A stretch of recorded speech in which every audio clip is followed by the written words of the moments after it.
민주당 송영길 전 대표가 독배를 들겠다며 서울시장 출마를 공식화했죠. 하지만 당내 거센 반발에 부딪히고 있습니다. 송 전 대표의 출마 선언으로 다른 카드가 다 무산됐다. 86 용태론을 주장하더니 나 홀로 등산에 나선 거냐 이렇게 날선 비판이 쏟아졌는데요. 일부 언론의 해석과 달리 이재명 상임고문의 뜻도 아니라는 주장도 나왔습니다. 관련 내용을 조익식 멘토가 정리했습니다.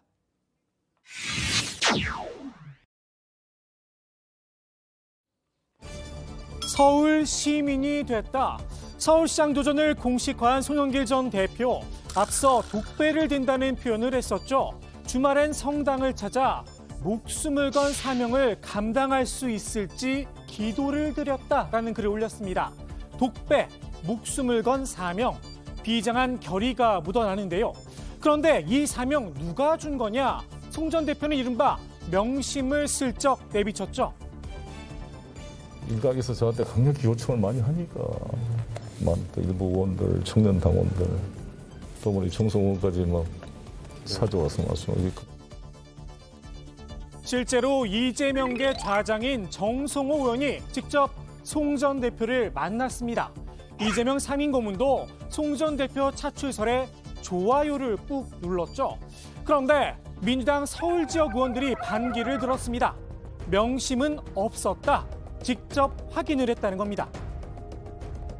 송영길 대표가 전 대표가 서울시장 쪽에 마음을 내고 여러 가지 이제 인사를 비치는 것과 관련돼서 이재명 상임고문의 뜻이 반영된 거다라고 얘기하는데 제가 확인해 본 바로 그렇지는 않고요. 서울에서 강권한 것도 아니고 또 이재명 후보가 강권한 것도 아니지 않습니까? 서울시장 후보 선출, 경선이 원칙입니다. 설령 명심이 있다고 하더라도 특정 후보를 공개적으로 지지하긴 어렵겠죠. 명심은 누구에게나 있다는 게 이 고문 측 입장이기도 합니다. 이재명 후보의 그 심중의 마음을 깊이 그걸 다 감지해서 가셨냐? 예. 이재명 후보의 마음을 전할 그런 것은 아니고요. 예. 특정 후보를 이제 이재명 후보가 이렇게 지지하거나 이런 적이 한 번도 없었어요. 송 전 대표의 출마를 바라던 쪽에선 경선 흥행 카드가 될 수 있다. 옹호를 하기도 했는데요. 송영길 전 대표가 기치를 들은 거예요. 이 서울시장 출마에 대한 얘기가 될 수 있는 분들은 다 나와서 축제장을 좀 만들어서 결국은 서울시장 6월 1일 날 승리의 기틀을 만들어야 다시 민주당의 희망이 있는 거 아니겠습니까? 알겠습니다. 오히려 송 전 대표의 출마 선언이 다른 카드를 다 망쳤다는 탄식도 흘러나왔습니다. 이재명 고문이 이낙연 고문을 삼고 초려하는 그림, 참신한 새 인물의 등장 모두 어려워졌다는 겁니다. 참신한 분이 그 당의 유력한 당 대표가 딱 앉아서 경선하자고 버티고 있는데 어떻게 들어옵니까? 그리고 이낙연 선배도 송영길 대표를 나오겠다고 하는 판에 그러면 한참 후배하고 경선합니까? 그렇게 해서 나와야 할 이유가 있겠어요? 그래서일까요? 송 전 대표의 사명은 일단 접어두고 소명을 받들 후보를 찾자는 의견이 나왔습니다. 후보를 따로 받아 경선을 치를 게 아니라 교황 선출 방식으로 서울시장 후보를 뽑자는 겁니다. 서울 지역구 출신 대선 후보였던 이낙연, 정세균, 추미애, 박용진, 직전 후보였던 박영선, 서울 부시장을 지낸 임종석, 서울 출신 전직 최고위원 박주민, 강병원, 최근 주소지를 옮긴 송영길, 대선 책임을 자임하고 불출마를 표명했던 우상호 등 당내 인사들과 김현종 등 서울 시민의 눈높이에 맞는 파격적이고 참신한 당외 인사 등 모든 인적 자원을 놓고 지도부가 책임 있는 전략적 검토와 실행을 시작해야 합니다. 김민석 의원은 송 전 대표의 서울시장 출마와 별개로 공개 사과와 해명도 요구했는데요. 대선 패배 책임론과 86 용태론 주장, 당내 유력 인사 폄하, 그리고 인천 보궐선거 공천 문제입니다. 먼저 대선 패배 책임론, 대선에 패한 책임을 지고 물러났던 송 전 대표. 다시 서울시장 선거란 큰 선거에 나서려면 먼저 대국민 설명과 사과가 필요하다는 겁니다. 앞서 다른 의원들도 수차례 비슷한 의견을 밝혔었죠. 사실 송영길 대표님은 이제 대선 패배 책임을 지고 물러난 지도부였죠. 그중에 저도 한 명인데요. 그래서 사실 조심스럽습니다만 이번 지방선거가 워낙 중요하고 특히 서울시장 선거가 아주 그중에서도 핵심이기 때문에 586 세대의 기득권 아니냐라고 하는 당내 따가운 비판이 있는 게 사실입니다. 자연스럽게 86 용태론과도 맞물리는데요. 송 전 대표 본인이 주장을 했었죠. 실제로 김영춘 전 해수부 장관은 거대 담론의 시대는 끝났다며 정계 은퇴를 선언하기도 했습니다. 우리 세대가 책임질 부분이 있다면 나의 은퇴와 송영길, 우상호 의원의 총선 불출마 선언으로 정리되면 좋겠다. 하산 신호를 내린 기수가 갑자기 나 홀로 등산을 선언하는 데서 생기는 당과 국민의 혼선을 정리해줄 의무가 있습니다. 송 전 대표는 자신의 서울시장 출마 결심을 설명하며 다른 인사들의 이름도 거론을 했었죠.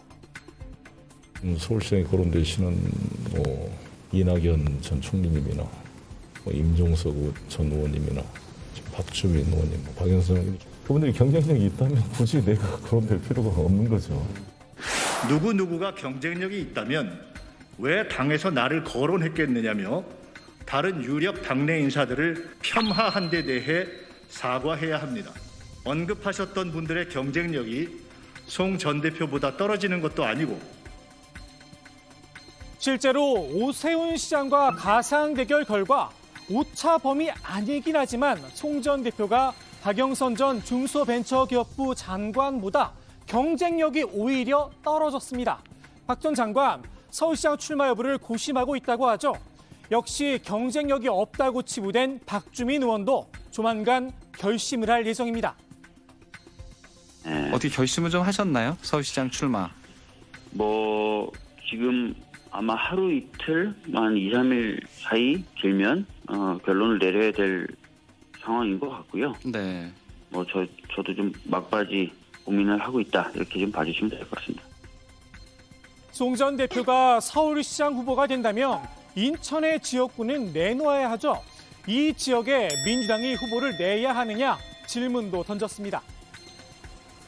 종로 보궐선거 무공천 결정을 주도한 전 대표로서 본인이 후보가 될 경우에 인천 보궐선거 공천 문제에 대한 일관성 있는 입장을 잘 정리해 주시기 바랍니다. 그렇지 않으면 본의 아니게 인천, 나아가 서울과 전국 선거에 부정적 영향을 미치게 될 것입니다. 인천을 비롯해 지방선거에 영향을 줄 수 있다는 건데요. 현재 인천 판세는 어떨까요? 민주당 소속이죠. 박남춘 현 시장이 30%로 여론조사 1위를 달리고 있습니다. 다만 2위부터 4위까지 모두 국민의힘 후보군들입니다. 정당별 후보 지지율도 살펴보겠습니다. 민주당과 국민의힘 후보를 찍겠다는 응답이 엇비슷한데요. 국민의힘과 합당이 예정돼 있죠. 국민의당 후보를 찍겠다는 응답이 13.8%나 됩니다. 인천과 이웃한 경기도는 그럼 어떨까요? 진보 진영에선 새로운 물결 김동연 대표가, 보수 진영에선 국민의힘 유승민 전 의원이 각각 오차범위 밖에서 수위를 달리고 있습니다. 정당별 지지율도 살펴볼까요? 민주당이 44.2%로 국민의힘을 크게 앞섰습니다. 다만 국민의힘과 국민의당 지지율을 합하면 4.8%포인트 격차로 오차범위 아닙니다. 민주당이 안심할 수 있는 상황은 아닌 듯합니다. 반면 강원도에선 민주당의 희망적인 결과가 나왔는데요. 이강재 의원이 국민의힘 후보군들과 가상 대결에서 오차범위 안팎으로 이렇게 앞섰습니다. 강원 지역 민주당 지지율은 국민의힘의 오차범위 밖으로 뒤졌지만 이 의원의 개인 경쟁력으로 돌파를 한 겁니다. 아직 출마를 결정하지도 않았는데 말입니다. 도민이 먼저 호출을 했다고 볼 수 있겠죠. 민주당이 이번 지방선거 공천 과정에서 눈여겨볼 부분일 듯합니다. 오늘의 톡쏘는 한마디 송 전 대표의 말로 대신하겠습니다. 저는 앞으로 몸과 마음을 추스르고 반구 제기의 시간을 갖도록 하겠습니다. 이제 저는 평당원으로 돌아가 당의 발전과 5년 뒤로 미뤄진 제4기 민정부 수립을 위해 어떠한 수고도 마다하지 않겠습니다.